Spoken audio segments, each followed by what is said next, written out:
Hello everyone and welcome to another episode of No Pro Sports. I'm Red the Ripper and I'm joined by Jose the Closer. We hope you enjoy this episode. One thing that should be noted is that this is only a segment from an original full-length podcast. If you'd like to see the full-length video, there's a link in the description below. Without further ado, let's jump right in. Speaking of burning money, at teams that are good at burning money. Yeah, teams that are good at burning money.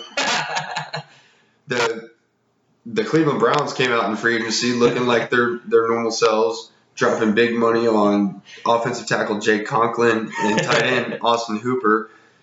And then all of a sudden, and you got to throw Case Keenum in there as well. They gave him a good little check. But then they did something crazy. They actually stopped, and it was like, what are they doing? Did they have a moment of clarity? I don't know what it was, but they ended up filling a lot of the rest of their needs with some bargain bin guys, like some really solid players on cheap deals, one or 2 year deals at a couple $1 million each. And the Browns fans start going mad, and they're like, wait, why aren't you throwing your money away? Why aren't you throwing it away? Yeah, but it sounds like they have a little plan in place. It looks like it. It looks like there's been a transition in plan, or just a difference of a plan. The Browns actually did a great job of showing great discipline. It seems like they like those flashy big names. They go after these guys that are going to bring fans to the stadium. But like you said, they went to the bargain bin, which shows discipline, and they're not falling into their old habits of overspending across the board. Granted, they have basically a dream team on their team, and they still can't win. Case Keenum's probably going to end up being the quarterback, and he's probably going to win like 12 games to take away. You know what? He took the Vikings. Honestly, Case Keenum is a slept.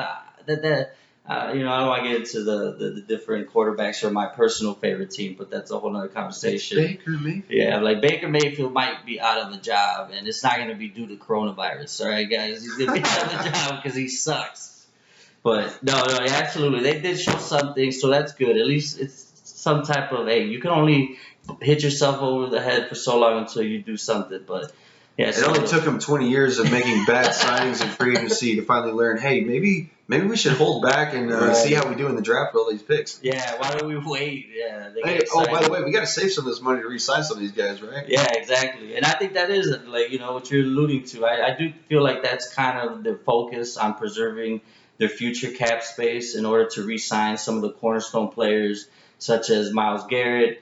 If he's not fighting somebody, Denzel Ward, Larry Ogunjobi. We're saving our cap space to pay his fines. Yeah. Somebody Mason Rudolph, we're going to have to give you a brain surgery.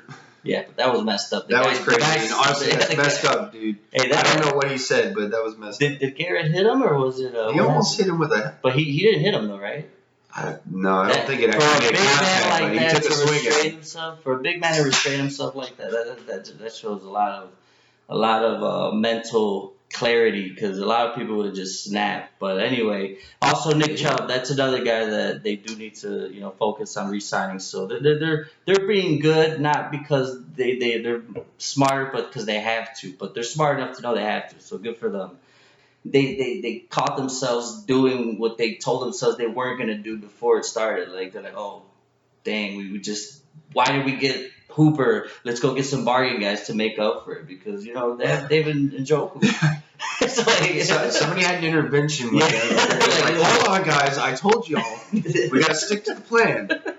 Yeah, let's go bargain. Stick to the plan. Okay, but something happened. But it's a good thing for that intervention. But I do believe that the Browns are doing the best they can with what they have, and at least this time around, they're actually considering and preparing for the future accordingly. So hats off to them. Hopefully you learn. All right, well, that's it for today's show. Thank you again for joining us. And again, just a reminder, if you like this video, please hit that like button, subscribe to our channel, and leave a comment down in the section. Let us know what you think. We appreciate all your feedback. No Pro Sports signing out.